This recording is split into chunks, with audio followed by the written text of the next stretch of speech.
Welcome to Dave's Cooking Show, and for you today we have a creamy baked rigatoni.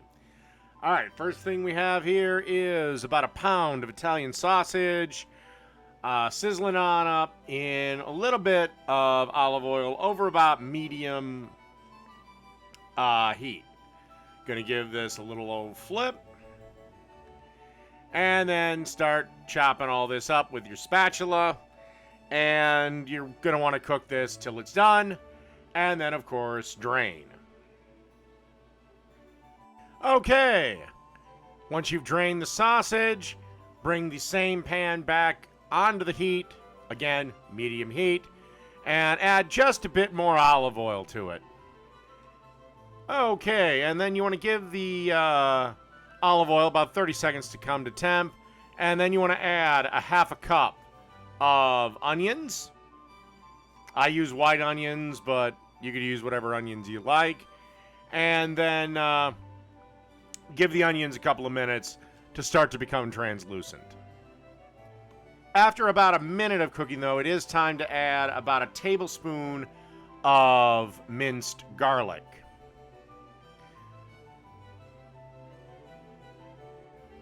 And as you can see, the onions are starting to turn a bit translucent. Time to add a third of a cup of red wine. I used Merlot. And then you want to give this about another minute to kind of simmer in the red wine, reduce it a little bit. Alrighty. As you can see here, the red wine's kind of going away. I did add a bit more to it. I'd say probably another quarter of a cup of wine, and then gave it another minute. And now it's time to add the sausage back in, and just stir that around, get everything nice and coated. And now it's time to add a 15-ounce can of tomato sauce. Give that a quick stir. And then you want to add a 28-ounce can of crushed tomatoes. Oh, and of course, things like salt and pepper to taste. And then crank the heat kind of on low and let this hang out for a bit, at least 10 minutes, because, well, we have another sauce to make anyway. Okay, the next sauce we've got to make is a real quick, easy bechamel sauce. So in a pan over about medium-low, medium heat, I'm going to melt up 2 tablespoons of butter.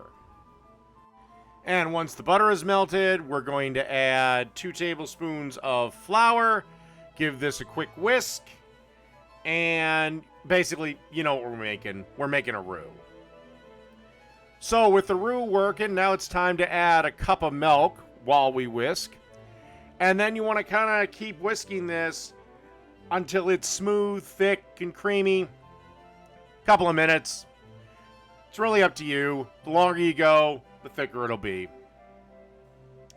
I think I want a couple of minutes. Once it's reached your desired consistency, you basically want to either kill the heat, or you want to put it on very, very low heat, the lowest heat your burners will go. Here's a good way to tell, the finger test. You can see where I swiped it, it's not coming back together, the mark's still there. This bechamel is done. Again, took about 4 or 5 minutes. Okay, so we have our tomato sauce, and it's about to get 1 pound of rigatoni added to it. Of course, I cooked this al dente. And then just want to give this a stir around till all the rigatoni is coated. And by coated, I mean looking something like this. Okay, in a 9x13 baking dish, or a lasagna dish as I have here, you want to add about half of the tomato and pasta mix. And then you want to add that nice thick bechamel sauce that we made up.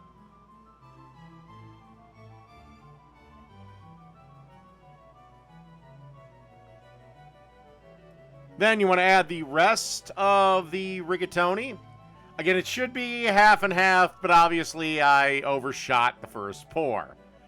That's all right. We'll be okay. Then you just kind of want to spread this out. Then you want to give it a good dusting of Parmesan cheese. And followed by a generous dusting of mozzarella cheese. And then you want to pop this into a 350-degree oven for 30 minutes. No more, no less. And after 30 minutes, you should be looking at something like this. Obviously, if something happened to the save file that showed all of it, this was the close-up for the thumbnail, but you get the idea.